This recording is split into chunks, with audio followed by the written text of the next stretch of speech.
Welcome back to the Chad Hasty Show, News Talk 95.1 FM and 790 AM KFYO. In studio with me right now, once again, we visited with him many times while he's been on the Texas Railroad Commission. Railroad Commissioner Ryan Sitton, welcome back. Thanks, Chad. It's good to be here. Yeah, glad to have you here in Lubbock and here on the show. Tell folks what you're doing. You're kind of going throughout West Texas, it seems like. Well, we are. I started my trip here in Midland, was in Midland the last couple of days. Actually finished our trip in Midland, spending a couple hours on a drilling rig yesterday, checking out a new operation out there. Headed up to Lubbock last night, and we've been here in town this morning. In fact, we've already had a couple things we've done, and I'll be at the Republican women's meeting this afternoon, talking to them. And people ask, well, what's your objective here? I was talking to a local news anchor this morning, and look, as an elected official, we work for. Our bosses are the people of the state of Texas, in my case, the whole state. And you got to get out and let people know what you're doing, see what's on their mind, what concerns they have.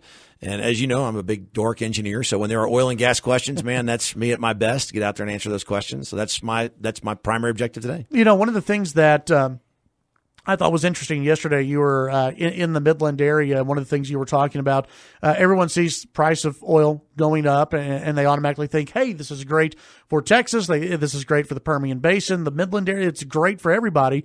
But there are some things that are concerning that you were bringing up yesterday about, it's great that it's going up, but we're having some distribution problems. We are. Yeah. In fact, this is once again the dorky side of oil and gas business that we don't hear a lot about until it becomes a problem.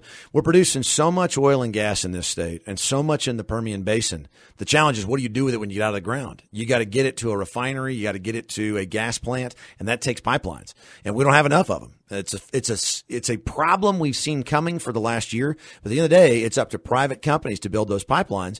And when markets were in question, they weren't speculating to build them as quickly. And so now we're in a situation where there's more oil and gas coming online than there is pipeline capacity for. When that happens, we call it, well, you have the term differentials.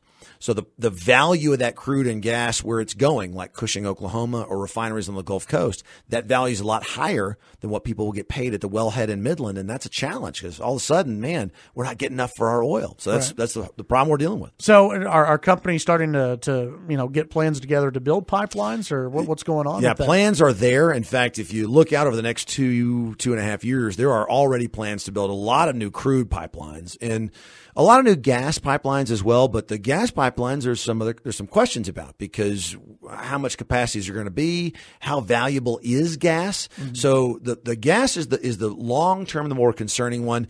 We have some crude oil concerns in the next year and a half, but hopefully in the next couple of years, there'll be enough crude pipelines built to solve that problem. Right now, I'm sure they look at this current administration in Washington, D.C. and go, hey, pipelines, we could probably do this and not have to deal too much with, pushback from the administration. Is that something that they actually take into account, is, who's in the White House? They do when you're talking about federal permits. So from PHMSA, the Department of Transportation, for us in Texas, look, if you're building an intrastate pipeline, so one that just is inside the state, you get a permit from the Railroad Commission. You don't have to deal with the feds. So a lot of the pipelines, say, that would run from Midland to the Gulf Coast, Midland to Corpus Christi, those are purely Railroad Commission permits. So really it's not so much federal concerns. It's just how quickly can we build this, and are the economics right? Very good. What does the energy market look like just overall for 2018? Besides the pipeline issue, what does it look like overall? You mean globally?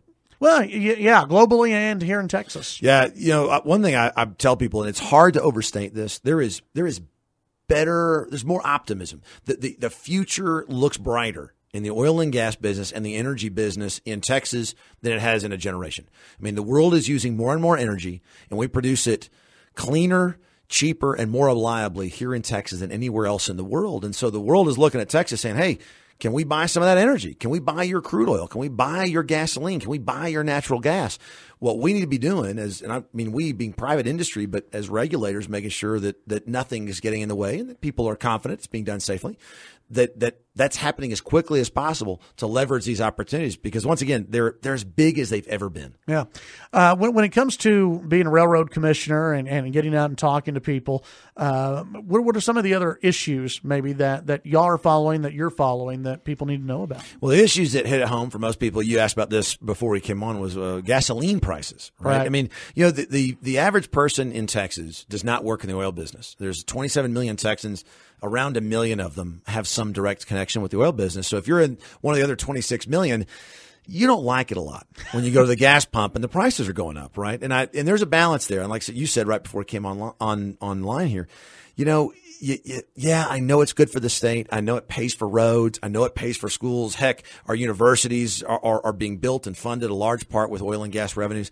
But gosh, I sure liked that $2 a gallon gasoline, right? Yeah. And so I try to talk to people about what's happening in those markets, why prices are coming up, and that even though it's painful to the wallet today, the amount of opportunities that there will be for our kids to not just get a good job in the energy business, but to do things that will really change the world by bringing cleaner, more reliable energy in oil and gas to places that today can't even afford the energy to bring water out of the ground. So it's going to be a really neat world for us, and I try to get people fired up about those opportunities. And it is something that, if you just look at the legislature, when they're talking about funding, when gas prices were going down, it was one of those where we don't know how much money we're going to have to spend, and we're going to have to crunch some numbers here. Now that gas prices are going up, who knows what's going to happen here between now and the next legislative session, but you could imagine a scenario where lawmakers have a little bit more, whether you think it's good or bad, they're going to have a little bit more money to play around with, possibly. And that can be used in some good ways. Yeah. Well, look, one of the biggest two things that our state spends money on are public education and healthcare, right? Mm-hmm. And when every parent out there, I don't care what your political persuasion is, says, if I'm going to send my kid to public school, which I do, you want that public school to have the resources for your kid to have the right experience. Now, both my parents were teachers, and there's certainly opportunities for us to be more efficient and to advance the way we do education, if you want to say it that way. But still, we have so many people moving to the state, so many more kids showing up in schools, that it is going to take additional monies to make sure that those kids get a good education.